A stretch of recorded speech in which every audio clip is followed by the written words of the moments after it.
नमस्कार, आप देख रहे हैं हमारा खास कार्यक्रम प्रदेश का प्रश्न। मैं हूं आपके साथ अनंत भट्ट। कार्यक्रम में आज बात होगी एक बच्ची के लिए इंसाफ की लड़ाई की, जिसके लिए मध्य प्रदेश में अलग अलग जगहों पर सड़क पर आवाजें बुलंद हो रही हैं।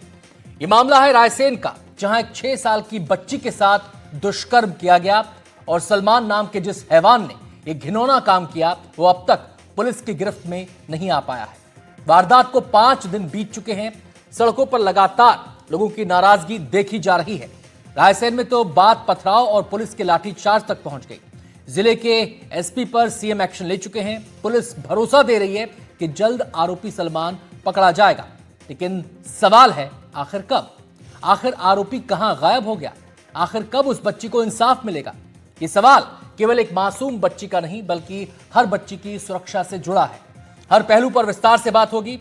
खास मेहमानों का पैनल हमारे साथ चर्चा में रहेगा, लेकिन चर्चा की शुरुआत करें उससे पहले ये रिपोर्ट आपको दिखाते हैं।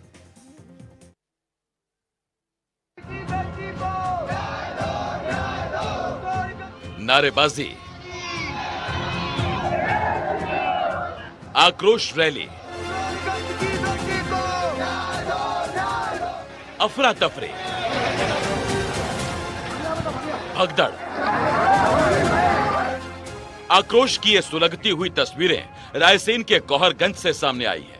5 दिन पहले एक दरिंदे ने 6 साल की बच्ची के साथ हैवानियत को अंजाम दिया। ये तस्वीर उसी सलमान उर्फ नजर की है, जिस पर बच्ची से रेप का आरोप है। बच्ची की हालत गंभीर है, अस्पताल में उसका इलाज जारी है और उधर आरोपी सलमान 5 दिनों से फरार है। पुलिस के हाथ खाली हैं और लोगों के हाथों में इंसाफ मांगती तख्तियां। घटना 21 नवंबर की है। रात के वक्त 6 साल की बच्ची लापता हुई। रात 8 बजे के बाद परिजनों ने बच्ची की तलाश शुरू की। करीब आधे घंटे बाद बच्ची जंगल में बेसुध मिली। रात को ही बच्ची को थाने लाया गया। रात को 10 बजे उसे अस्पताल लाया गया। देर रात उसे भोपाल के एक अस्पताल में लाया गया, जहां बच्ची का इलाज जारी है।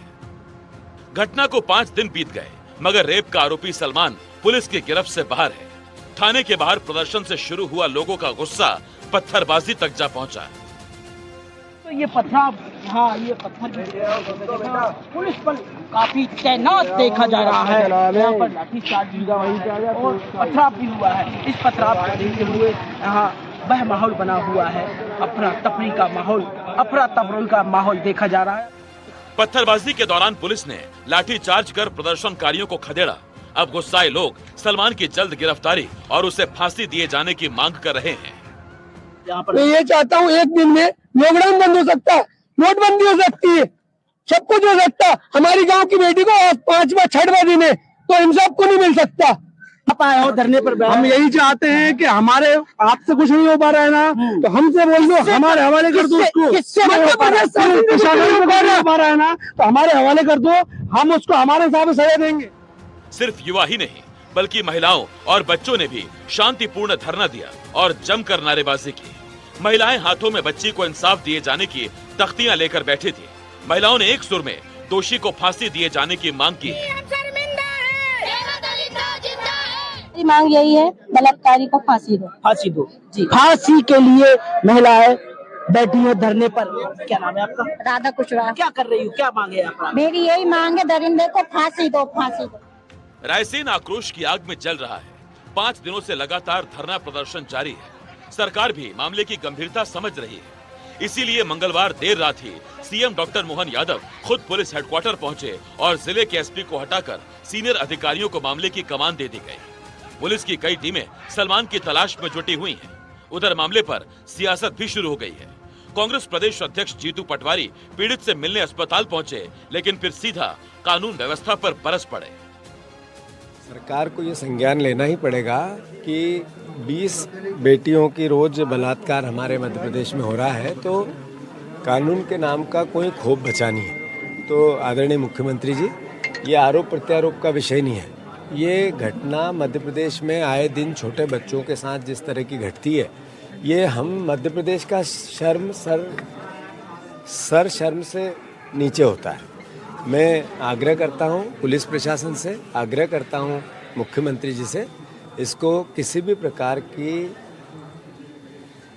कोई कोशिश ऐसी जिसमें दलगत राजनीति से ऊपर उठ के हम सबको करनी पड़े, प्रयास करो कि घटनाएं दोहराई नहीं जाए। रायसेन से सामने आई ये घटना कई तरह के सवाल खड़े करती है। उस मासूम बच्ची को सबसे पहला दर्द तो तब मिला जब उसके साथ हैवानियत की गई, दूसरा दर्द उसे सिस्टम ने दिया, और तीसरा अभी तक उसका गुनहगार खुली हवा में सांस ले रहा है। उसकी गिरफ्तारी कब होगी, पुलिस के पास कोई जवाब नहीं है। एनडीटीवी के लिए रायसेन से पवन सिलावट की रिपोर्ट।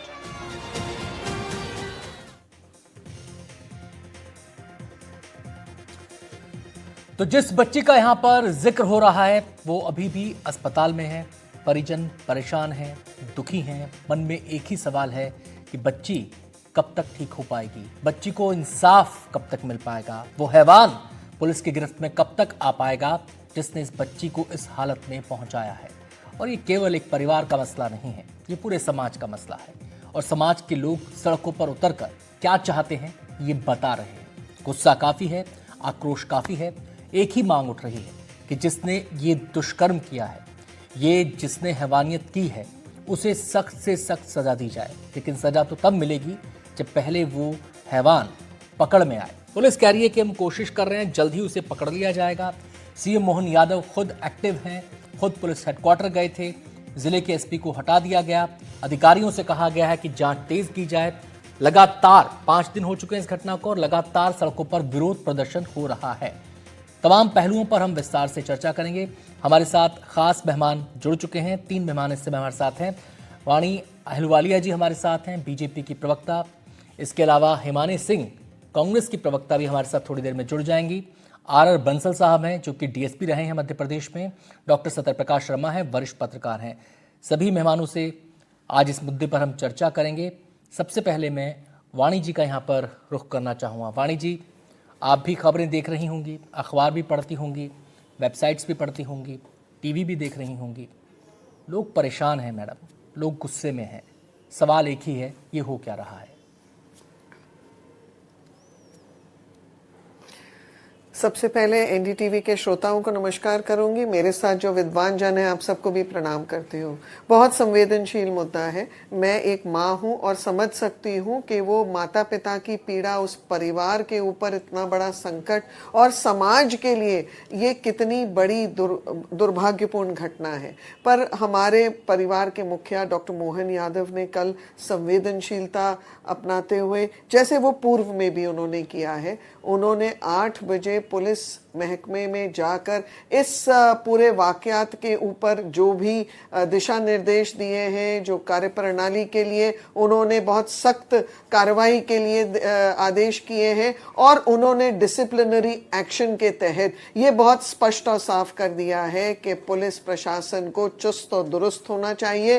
कोई भी अपराधी बख्शा नहीं जाएगा। उन्होंने 4-5 मुख्य चीज़ों के ऊपर, बिंदुओं के ऊपर वहाँ उल्लेख किया है। महिला सुरक्षा, हमारी न्याय प्रणाली जो कि 1 जुलाई 2024 के बाद जो भारतीय न्याय संहिता के संशोधित किया गया, उसके ऊपर कार्यप्रणाली करना, अपराधियों को धर दबोचना, उनके मंसूबे नाकाम करना, अधिकारियों को भी एक डिसिप्लिन्ड तरीके से अपने कार्यप्रणाली को समझते हुए, एक संवेदनशील रुख अपनाते हुए जनता के हित में काम करना, ये बहुत जरूरी दिशा निर्देश हैं जो मुख्यमंत्री जी ने दिए हैं। और उन्होंने ये भी आश्वस्त किया है जल्द सख्त कार्रवाई, उसके अतिरिक्त कुछ नहीं। पर मैं एक पहलू और पर भी मेरे श्रोताओं से निवेदन करना चाहूंगी। ये बहुत बड़ी सामाजिक समस्या है। इसमें मैं निवेदन करती हूं कि हम युवाओं को दिशा निर्देश देने के लिए, उनकी दशा बदलने के लिए, और सोशल मीडिया के प्लेटफॉर्म्स पर जो दुष्प्रचार हो रहा है उससे बचने के लिए कुटुंब प्रबोधन जैसे हम रवैये अपनाएं, जिससे कि हमारे युवाओं को अच्छी दिशा और दशा मिल सके। जी, एक व्यापक दायरा आपने बताया इस समस्या का। लेकिन मैम, जब ऐसी घटनाएं होती हैं, वारदात होती हैं, तो पहला सवाल कानून व्यवस्था का उठता है। और जब सवाल कानून व्यवस्था का उठता है तो पुलिस सीन में आती है। और जब पुलिस सीन में आती है तो सवाल राज्य सरकार से पूछे जाते हैं। और जनता एक ही सवाल पूछ रही है, वो आरोपी कहाँ गया? उसे धरती निकल गई, आसमान निकल गया, कहाँ गया? क्यों नहीं पकड़ में आ रहा है? क्या ये नाकामी नहीं है? 5 दिन हो देखिए, गए जो हैं भी आरोपी को शरण दे रहे हैं, सहायता कर रहे हैं, जो भी आरोपी को शरण दे रहे हैं, सहायता कर रहे हैं, ऐसे लोग भी इस पूरे प्रकरण में सहभागी होंगे और उनको भी बख्शा नहीं जाएगा। आरोपी जहां भी होगा, कुछ समय तक उसने छल का उपयोग करते हुए शायद हम सबको भ्रमित किया है, पर और नहीं। अब समय आया है जब मुख्यमंत्री जी के दिशा निर्देश अनुसार और पुलिस महकमा भी अपने कार्यों को सिद्ध करते हुए उसको अपनी सलाखों के पीछे पहुंचाएगी और एक सख्त प्रकरण दर्ज करेगी। मैं चाहती हूँ और मैं प्रार्थना करती हूँ कि ऐसा प्रकरण हो जिससे कि लोगों के रूह कांपे। जी, आपने बड़ी बात बोली कि ऐसा कार्य किया जाएगा जिससे कि लोगों की रूह कांपे। होना भी ऐसा चाहिए। एक मिसाल यहाँ पर कायम की जानी चाहिए इस मामले में बच्ची को इंसाफ दिला के। लेकिन आपने भी एक बात बोली कि जो भी लोग उसकी सहायता कर रहे हैं, जो भी लोग उसकी मदद कर रहे हैं, क्या ऐसा लगता है आपको कि कोई सपोर्ट सिस्टम है? मैं अभी कुछ भी स्पेक्युलेटिव नहीं बोल सकती हूं क्योंकि वो मूलतः गलत होगा, परंतु एक अनुमान होता है, 4 दिन से छुपा हुआ है, तो पुलिस प्रशासन उसको जब ढूंढ निकालेगी, तथ्यों की जांच होगी, तो ये सारे वास्तविक रूप से हमारे समक्ष आएंगे। मैं आता हूं वाणी जी आपके पास। हिमानी जी हमारे साथ जुड़ गई हैं, कांग्रेस प्रवक्ता। अभी हमारा संपर्क, मेरी टीम मुझे बता रही है कि संपर्क फिलहाल हमारा टूट गया उनसे। हम कोशिश करेंगे एक बार फिर से कि हमारे साथ वो जुड़ें। फिलहाल बंसल साहब का मैं यहाँ पे रुख कर लेता हूँ। टीएसपी रहे हैं मध्य प्रदेश में ही। सर, आप तो फोर्स में रहे हैं, महकमे में रहे हैं, आपने बहुत करीब से ऐसी घटनाओं को, वारदातों को देखा होगा। मेरा आपसे सवाल ये है कि एक आरोपी है, पुलिस फोर्स इतनी बड़ी है, एक ज़िले में वारदात होती है, वारदात को 5 दिन गुजर जाते हैं, लोगों को सड़कों पर उतरना पड़ता है कि आरोपी कहाँ है, पकड़ में क्यों नहीं आ रहा। हम केवल ब्लेम नहीं करते पुलिस महकमे को, बहुत सारे चैलेंजेस भी होते होंगे, चुनौतियां भी होती होंगी जो हमारे सामने नहीं आ पाती और पुलिस अफसर कई बार बता भी नहीं पाते।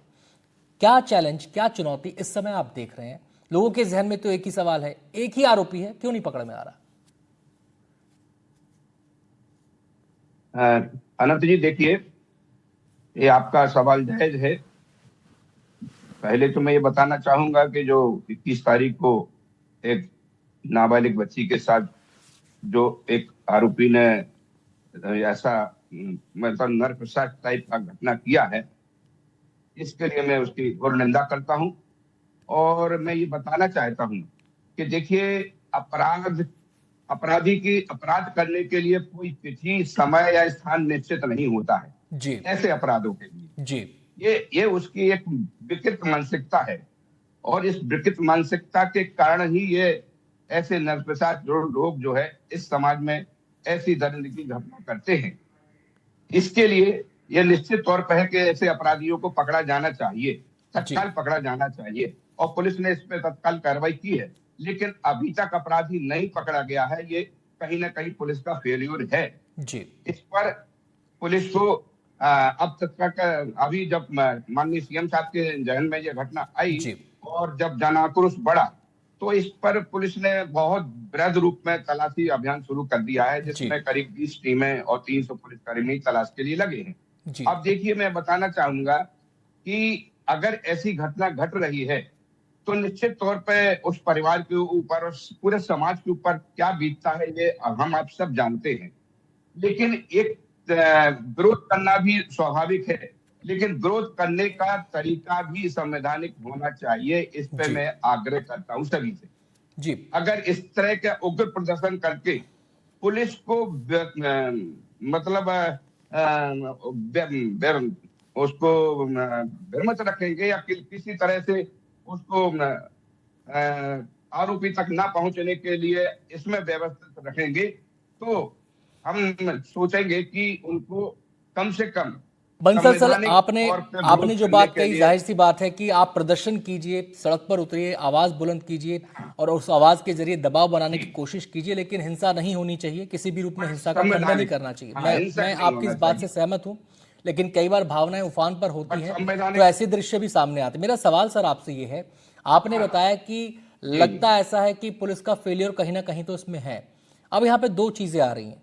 एक सवाल तो यह है कि नाकामी पुलिस के हाथ अभी तक है, पुलिस नाकाम है अभी तक, कामयाबी भी हो सकता है हाथ लग जाए, लेकिन एक होता है लापरवाही। अक्सर ऐसे मामलों में पुलिस पर यह सवाल उठाया जाता है कि वक्त रहते कार्रवाई नहीं करी। अगर वक्त रहते कार्रवाई कर ली गई होती तो आरोपी पकड़ में होता। आप इस मामले को भी ट्रैक कर रहे होंगे, खबर को शुरुआत से आप भी देख रहे होंगे क्योंकि मामला बहुत बड़ा है। क्या आपको लगता है कि कहीं चूक भी हुई है, कहीं लापरवाही भी हुई है?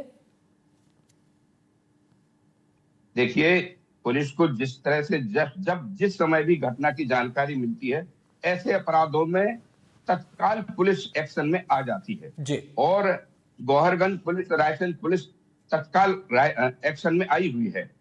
परंतु मैंने ये बताया है कि कुछ विलंब भी हो जाता है ऐसे अपराधों में कि रिपोर्ट देर से हुई या पीड़िता देर से आई, तो या किसी व्यक्ति को सूचना भी मिली है और उसने देर से दी है, तो तब तक अपराधी को भागने का मौका मिल जाता है जी।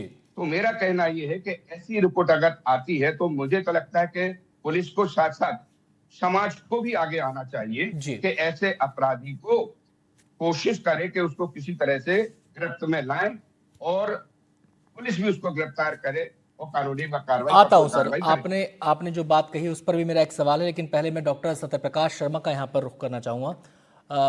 डॉक्टर सत्यप्रकाश, इस पूरे मामले में एक सवाल लगातार है, वो ये है कि पुलिस ने वक्त रहते कार्रवाई नहीं की, ये आरोप लग रहे हैं। आप तो इस पूरे मामले को देख भी रहे होंगे, वहाँ के लोगों की प्रतिक्रियाएं भी सुन रहे होंगे। भोपाल में भी प्रदर्शन हो गया इसको लेकर, ग्वालियर में भी प्रदर्शन हो गया इस पूरे मामले को लेकर। आपका जो अपना एक्सपीरियंस रहा है, आपने ऐसे मामलों को पहले भी देखा होगा, जो आपका अपना एक्सपीरियंस रहा है, वहाँ पर जब पुलिस का एक्शन होता है या पुलिस एक्शन में आती है या पुलिस ऐसे मामलों की जब जांच पड़ताल करती है, तो क्या नज़रिया पुलिस का रहता है? क्योंकि अक्सर ये होता है, पुलिस पे ये आरोप भी लगा देते हैं लोग, हो सकता है गुस्से में लगाते हो, कि पुलिस ने सीरियसली नहीं लिया शुरुआत में। देखिए, मैं ये नहीं मानता जी। मामला जिस प्रकार का है, संवेदनशील नहीं, अति संवेदनशील है और प्रदेश की फिजा में जहर घोलने जैसी परिस्थिति पैदा करने वाला है, क्योंकि एक दूसरी कम्युनिटी का जो आरोपी है वो उस कम्युनिटी का है जिसके अगेंस्ट बड़ी ज्वाला प्रदेश में भड़क सकती है।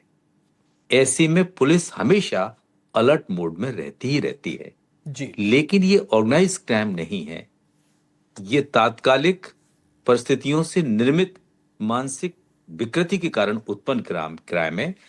ऐसे में पुलिस पर टोटली फेल्योर कह देना, मैं नहीं समझता मध्य प्रदेश गलत है देश का, आप ये कह रहे हैं वो गलत है। हाँ, मतलब मध्य प्रदेश देश का पहला राज्य है जिसने बच्चियों को बलात्कार से संबंधित घटनाओं के लिए फांसी की सजा का कानून बनाया है। ये पहला राज्य है, तो यहां सजाएं तो कड़ी हैं। सवाल सिर्फ दो होते हैं, बचे हैं। मैं आपको बताऊं, देखिए, डॉक्टर मोहन यादव सीएम है, गृह मंत्री के रूप में भी उन्होंने बड़ा एक्शन लिया, एसपी को हटाया, रिलेटेड पुलिस स्टेशंस के एसएचएस को हटाया। तो कहने का तात्पर्य है कि एक्शन ये क्यों लिए जाते हैं? इससे कहीं ना कहीं पुलिस पर वो दबाव बनाया जाता है जिससे कि वो आरोपी को तुरंत अरेस्ट करने के पूरे प्रयास करें, जिससे समाज में सरकार के प्रति और सरकार की संवेदनशीलता का मैसेज समाज में जाए। लेकिन चूंकि ये जो घटना है, इस घटना की जितनी भी निंदा की जाए ये कम है।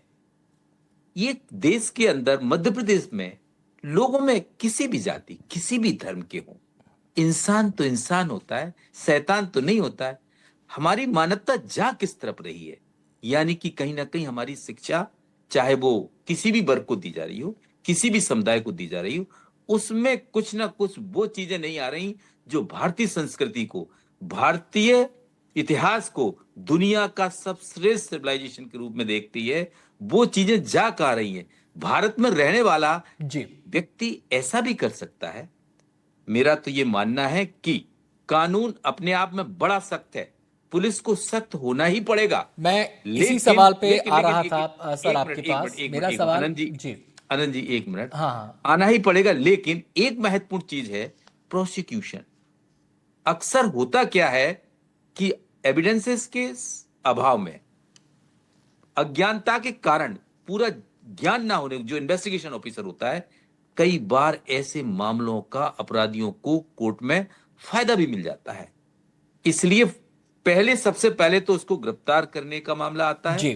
दूसरा, प्रोसिक्यूशन बहुत टाइट हो, प्रॉपर हो, सही दिशा में हो। मैं अजय, मैं सत्यप्रकाश जी आपके पास इसी सवाल को लेकर आ रहा था। आपने कानून का जिक्र किया कि मध्य प्रदेश ने इसको लेकर सख्त कानून बनाया है, लेकिन सवाल ये उठता है कि कानून डेटरेंट का काम कर पा रहा है कि नहीं कर पा रहा है। अगर कानून डेटरेंट का काम नहीं कर पा रहा है तो क्यों नहीं कर पा रहा है, ये मेरा सवाल आपसे है। नहीं, बड़ा अच्छा सवाल आनंद जी आपका, बहुत शानदार सवाल। देखिए, कानून एक चीज है, भय बिन होए न प्रीत। आप देखते हैं कि जब किसी पर्टिकुलर क्राइम के अंदर संबंधित प्रोविजन कानून में उसको रोकने के नहीं है, प्रिवेंशन की नहीं होते हैं, तो वो बड़ा फलता फूलता है।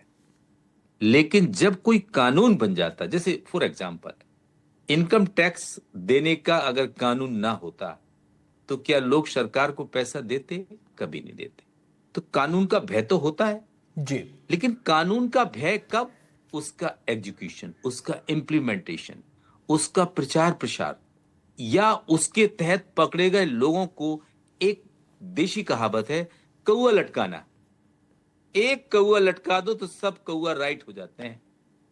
तो ऐसा एक एग्जाम्पल सेट मध्य प्रदेश को करना पड़ेगा जी। केवल कानून भय नहीं होता है, कानून का इंप्लीमेंटेशन प्रॉपर हो, वही भय पैदा करता है। बहुत महत्वपूर्ण बात सर आपने यहाँ पर बोली है। मैं सीधे यहाँ पर रुख करना चाहूँगा अपने दूसरे मेहमान का। बंसल सर हमारे साथ हैं। बंसल सर, जो सत्यप्रकाश जी ने बात बोली उससे जुड़े दो सवाल मेरे पास आपके लिए हैं। पहला सवाल ये कि ऐसे मामलात में अक्सर ये देखा जाता है कि टाइमिंग बहुत महत्वपूर्ण होती है, क्योंकि छोटे से छोटे सुरागों को संकलित करके आरोपी को दोषी साबित करने में मदद मिलती है। अगर पकड़ने में देरी होगी तो हो सकता है कि उसके पास उसके कपड़ों से या और भी बतेरी चीजें हैं जिनसे जुड़े सबूत इस मामले के नष्ट हो सकते हैं। पहला भय तो ये बना रहता है। तो अगर गिरफ्तारी में देरी है तो पहला इस तरफ अंदेशा जाता है, ये डर रहता है। दूसरी बात कि एग्जीक्यूशन होना चाहिए, और एग्जीक्यूशन होना नहीं चाहिए, एग्जीक्यूशन फास्ट होना चाहिए। इसके लिए क्या किया जाना चाहिए? दोनों सवाल आपसे। देखिए अनंत जी, पहला सवाल जो है ना, तो मैं बताना चाहूंगा कि अपराध की रिपोर्ट अगर विलंब से मिलती तो ही पुलिस उसमें थोड़ा सा असमर्थता जाहिर करती है पुलिस को आरोपी तक पहुंचने में। बट ऐसा नहीं है कि जिस अपराध की जानकारी, ऐसे जघन्य अपराध की जानकारी पुलिस को मिल गई है और पुलिस बहुत हाथ में हाथ धरे बैठे रहे, यह कहना गलत नहीं, मैं ये नहीं कह रहा सर। मैं अपने आप को और अच्छे से वो कर देता हूँ, एक्सप्लेन कर देता हूँ। मैंने ये नहीं कहा कि पुलिस हाथ पर हाथ धर के बैठ गई। मैं ये कह रहा हूं कि जितनी देरी गिरफ्तारी में होगी आरोपी को पकड़ने में, उतने इस बात के चांसेस ज्यादा रहेंगे कि उसे सबूत नष्ट करने का मौका मिल जाए। वारदात के समय जो उसने कपड़े पहने थे, एक बहुत बड़ा एविडेंस का काम वो कर सकते हैं। वहां से बहुत सारी चीजें बरामद की जा सकती हैं। जो मौका वारदात थी वहां पर वो कुछ छेड़छाड़ कर दे। इसके अलावा जो और बहुत सारी चीजें होती हैं जो हमारी फॉरेंसिक टीम के लिए बहुत महत्वपूर्ण होती हैं, उनसे कुछ छेड़छाड़ हो जाए। मैं उस एंगल से ये बात कर रहा हूं कि गिरफ्तारी में देरी कितनी महत्वपूर्ण है। यहां पर गिरफ्तारी में देरी होती है तो भी पुलिस पूर्ण साक्ष्य एकत्रित करने की पूरी कोशिश करती है जी। और आपको मध्य प्रदेश में यह भी बता दें कि ऐसे जघन्य अपराध अगर घटित हुए हैं और अपराधी फरार हो गया है तो उसको कुछ समय बाद गिरफ्तार भी कर लिया गया है और उसके विरुद्ध अच्छी सख्त साक्ष्य एकत्रित करके उसको कठोर से कठोर सजा और फांसी तक की सजा दिलाने के लिए पुलिस ने कार्रवाई मध्य प्रदेश पुलिस ने की है जी। तो इसमें भी मैं बताना चाहूंगा कि भले अपराधी अभी फरार हो गया है लेकिन बहुत शीघ्र गिरफ्तार हो जाएगा। और उसके एक मानसिकता तो सर यहाँ पर काम करती है, वो ये ऐसे मामलों के अंदर, संगीन मामलों के अंदर, कि यार समय लगेगा, डेट पे डेट मिलती रहेगी, ये होता रहेगा, वो होता रहेगा, लेकिन ये डर नहीं होता कि भाई त्वरित कार्रवाई होगी। मैं कह रहा हूं चीजों को फास्ट ट्रैक कैसे किया जाए।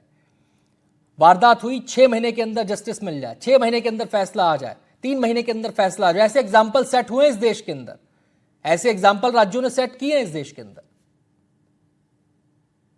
अनंत जी बराबर कि पॉक्सो एक्ट के तहत निश्चित तौर पे 2 महीने के अंदर पुलिस को गिरफ्तार करके चालान पेश करना निश्चित होता है जी।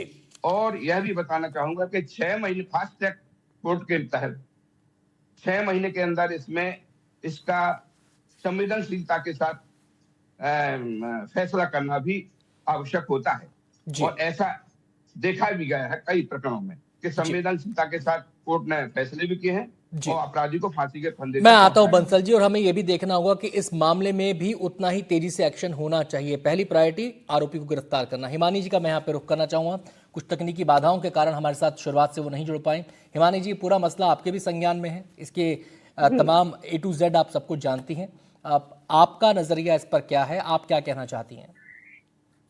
मैंने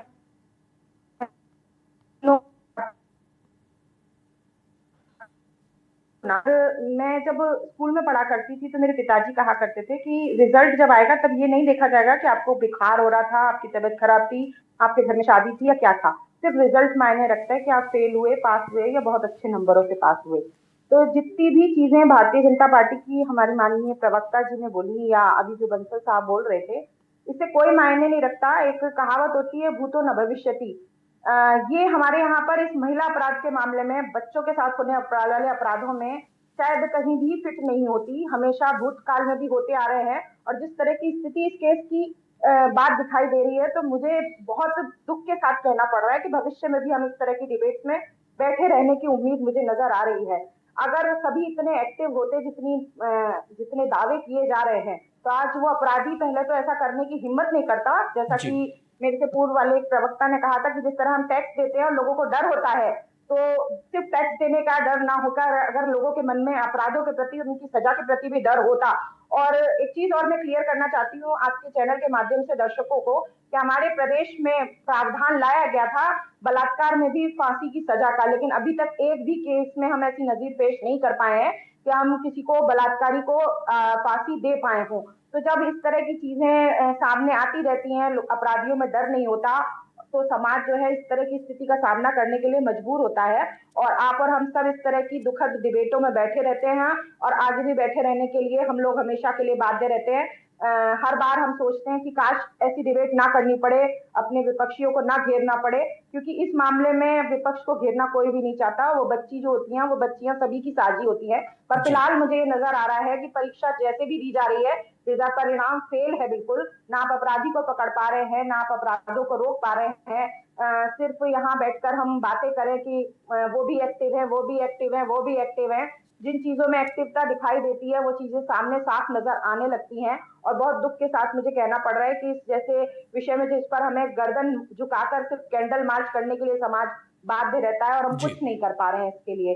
तो कहीं ना कहीं हमें इस तरह के एक्सक्यूजेस से बाहर आना चाहिए और अपनी जिम्मेदारियों को निभाते हुए शासन को, प्रशासन को मुस्तैदी के साथ इस तरह के अपराधों को रोकने के लिए कम से कम इस अपराध में हम ऐसी नजीर पेश कर दें कि बाकी किसी को ये सोचने से पहले भी थोड़ा डर तो लगे।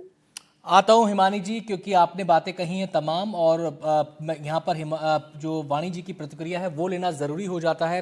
वाणी जी, केवल डेटरेंट से काम नहीं चलेगा, ये निचोड़ है हिमानी जी की बातों का। उस दिशा में भारतीय जनता पार्टी भारतीय जनता पार्टी जिस तरीके से मोहन यादव जी के दिशा निर्देश में काम कर रही है, एक नसीर खींच रही है। पर मुझे कांग्रेस प्रवक्ता हर चैनल पर क्यों एक भेड़िए की खाल पहनकर ही अपने वक्तव्य देते। मैं चाह रही थी कि वो राजनीति से हटकर कुछ बोले, परंतु इन्होंने वही राजनीतिक टूल का उपयोग किया है। शांत रहिए, मैंने बीच में नहीं कहा। हिमानी जी, हर डिबेट में अभद्रता का उपयोग मत करिए। मध्य प्रदेश में फास्ट ट्रैक कोर्ट्स हैं, हम पॉस्को के कोर्ट्स हैं। हमें आवश्यकता है कि पुलिस प्रशासन का भी सहयोग करें, पुलिस प्रशासन अपने कार्यप्रणाली में चुस्त दुरुस्त तरीके से काम करे, परंतु लोगों की दुख दर्द है और दूसरा हम लोगों के दुख दर्द पर हम राजनीति ना करें, युवाओं को एक दिशा दें। मुद्दा है, इस मुद्दे पर संवेदनशीलता से ही विचार किया जाना चाहिए, न केवल इस मंच पर बल्कि आगे जहां भी आगे जहां भी इस मुद्दे पर विचार हो, बात हो, तो संवेदनशीलता के साथ ही की जाए, उसका पालन करना जरूरी है सभी पक्षों के लिए। मेरे पास समय की कमी है, माफी चाहूंगा, मुझे यहीं पर डिबेट को रोकना पड़ेगा, कार्यक्रम को समाप्त करना पड़ेगा। बहरहाल जो मेहमान हमारे साथ जुड़े, अपने विचार जिन्होंने रखे, अपना नजरिया जिन्होंने सामने रखा, उन सबका बहुत बहुत शुक्रिया। एक छोटा सा ब्रेक हम यहां पर ले रहे हैं, ब्रेक के बाद भी खबरें जारी हैं।